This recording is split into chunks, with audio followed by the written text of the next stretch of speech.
घी तो आप सभी लोगों ने खाया है और डेली खाते नहीं है, लेकिन कभी देखा है कि देसी घी कैसे बनता है? अगर आपने देखा है तो मेरे को कमेंट करके बताइए, और नहीं देखा है तो भी बताइए। तो अगर आपने नहीं देखा है तो मैं आज इस वाली वीडियो में आपको दिखाने वाला हूँ कैसे घी बनता है। वैसे तो मैं टेक से रिलेटेड वीडियो बनाता हूँ, बट मैंने सोचा आज कुछ यूनिक चीज़ दिखाते हैं, काम भी आए और उनको कुछ नई चीज़ सिखाए भी। तो चलिए आज की इस वीडियो में हम सिखाते हैं कि घी कैसे बनता है। तो सबसे पहले हम देसी घी बनाने के लिए सबसे पहले हमें चीज़ चाहिए होती है, वो होती है दूध। या तो वो गाय का ले लीजिए या भैंस का ले लीजिए, जिसका भी आपको लेना है। सबसे पहले हमने दूध काढ़ा है और कच्चा दूध, उसको फिर हमने बॉईल करना होता है। बॉईल करा एंड बॉईल करने के बाद उसको थोड़े टाइम तक के लिए ठंडा होने के लिए रख दिया जाता है, करीबन 2-3 घंटे तक।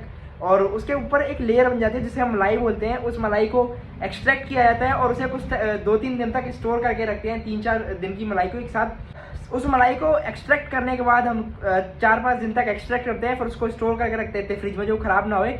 उसको लास्ट में क्या करते हैं, उसमें थोड़ा पानी डालते हैं, उसको मिक्स करते हैं ग्राइंड करके, और फिर उसमें के अंदर हम थोड़ी दही डाल देते हैं, जामन डाल देते हैं जिससे वो जम जाए। और फिर उसको सुबह रात को उसमें जामन डाल देते हैं जिससे वो जम जाए, यानी कि थोड़ी दही डाल देते हैं। और फिर उसके बाद सुबह को उसमें थोड़ा पानी डाल के उसे या तो देसी तरीके से जो हाथ से ब्लोने होता है उससे ब्लो देते हैं, या फिर मशीन से भी ग्राइंड कर लेते हैं कुछ टाइम तक। और फिर उसको कुछ टाइम पानी डाल के कुछ टाइम तक ग्राइंड कर लेते हैं, एंड देन फिर उसको कुछ टाइम तक के लिए हम फ्री छोड़ देते हैं। इसकी वजह से कुछ टाइम बाद मक्खन जो रहता है वो बन के उसके ऊपर लेयर आने लगती है पानी के ऊपर, और पानी नीचे बैठ जाता है। और अगर आपको ये घी मक्खन जो रहता है वो तो 2-3 दिन में कंज्यूमिंग के लिए रहता है, लेकिन अगर आपको लॉन्ग टाइम के लिए घी चाहिए तो फिर हम उसी मक्खन को थोड़ा गर्म कर देते हैं। उस मक्खन को 15-20 मिनट तक के लिए हम गर्म कर देते हैं, जिससे कि हमारा घी रेडी हो जाता है एकदम प्रिपेयर। तो आपने देखा भी है